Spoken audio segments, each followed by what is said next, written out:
We live in a unique time on the planet. We could focus on thriving as opposed to surviving. Most of our ancestors had to focus on survival. So we live in this time where we have something different. We can have a different experience. And in part 3, we're going to focus on connecting with our ancestors and then past lives. So in connecting with ancestors, we have this idea that they would be appalled or are appalled by our lifestyles, what we wear, what we do, what we think, what we listen to, and such, when in truth that they're enthusiastic about us. So we could talk about for a moment, what is the purpose of having descendants? It's the hope that they will do better. So you are the descendant who is doing better, and your ancestors are thrilled with your life. So we're going to create a situation in which your ancestors connect with you and you connect with them. We're going to fill a stadium full of your ancestors. And so it's worth noting that maybe if you know your genealogy well, maybe you know 1% of your ancestors. If you think of everyone on your mom's side and dad's side, going back to the first man and woman, it's a lot of focus.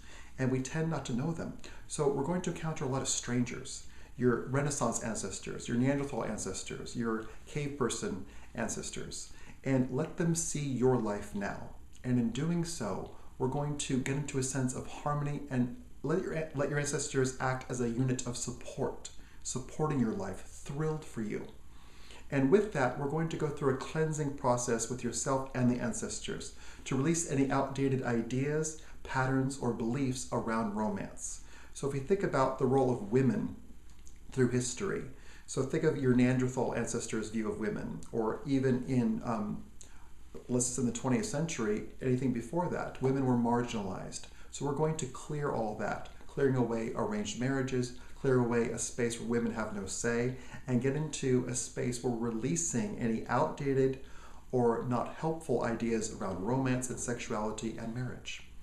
And letting a cleansing and clearing happen and get into a space once again of harmony, support, and love between yourself and your ancestors, creating freedom for you to do what you want. In the second part, we'll engage with past lives. So the purpose in going into past lives is to reveal patterns and themes and beliefs. And what we'll do is go into 3 different lifetimes connected with your romantic life now. And what we'll do is go through a process with Archangel Michael, working with a lot of technique. And the technique is to put forward an intention, and then we'll let Archangel Michael walk you down a hallway, and we'll do a countdown from 5 to 1 while you're doing that with Archangel Michael. So we'll do this countdown, and then I'll ask you to take a deep and to notice your feet.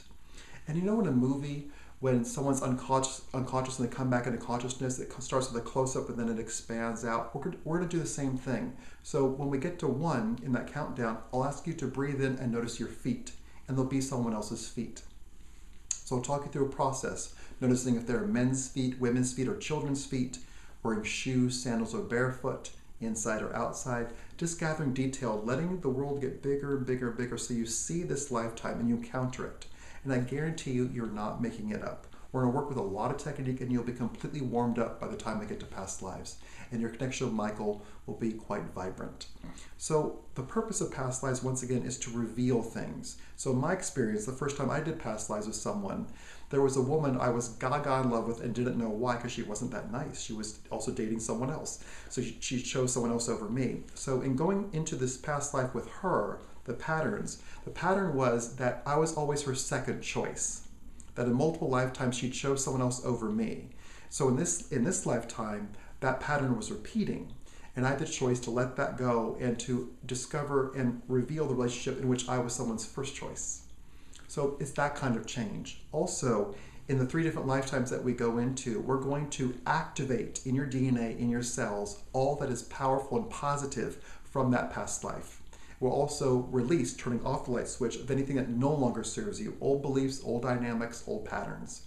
So we're activating the good, releasing what's not serving you, and letting that be a simple and thorough process.